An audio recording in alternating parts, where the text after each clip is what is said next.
के तपाईलाई थाहा छ चन्द्रमा पृथ्वीबाट टाढा जाँदैछ? हो, यही क्षण पनि चन्द्रमा हामीबाट टाढा जाँदैछ। हरेक वर्ष चन्द्रमा पृथ्वीभन्दा करिब 3.8 सेन्टिमिटर टाढा जाँदैछ। यो गति तपाईको नङ बढ्ने जत्तिकै गति हो। सानो जस्तो लागे पनि करोडौं वर्षमा भने यसले ठूलो फरक पार्छ। तर चन्द्रमा किन टाढा जाँदैछ? यसको रहस्य हाम्रो समुद्रमा लुकेको छ। वास्तवमा चन्द्रमाको ग्राभिटीले समुद्रको विशाल पानीलाई तान्छ, जसले गर्दा समुद्रको पानी उठ्ने र घट्ने प्रक्रियाको सृजना हुन्छ, जसलाई हामी ओसन टाइड्स भन्छौं। र पृथ्वी आफ्नो एक्सिसमा छिटो घुमिरहेको हुन्छ, जसले गर्दा यो टाइड्सहरू चन्द्रमाको अलिकति अगाडि आइपुग्छ र त्यसपछि यो टाइड्सहरूले चन्द्रमालाई सानो धक्का दिन्छ।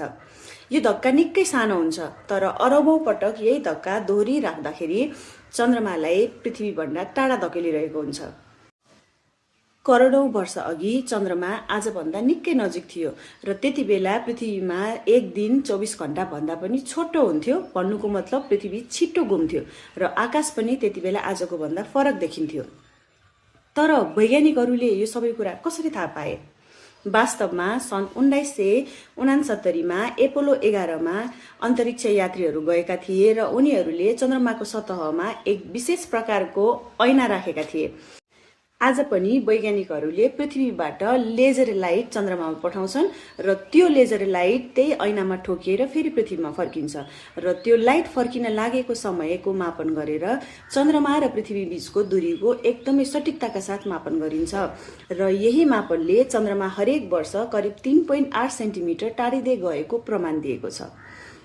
अब आज राति चन्द्रमा हेर्दा एउटा कुरा सम्झनुहोस्, यो अरबौं वर्षदेखि पृथ्वीको साथी बनेको छ, तर हरेक वर्ष, हरेक दिन, हरेक सेकेन्ड यो हामीबाट टाढा गइरहेको छ। अब सोच्नुस्, यसरी चन्द्रमा पृथ्वीबाट टाढिँदै गयो भने भविष्यमा पृथ्वीको रात कस्तो देखिएला?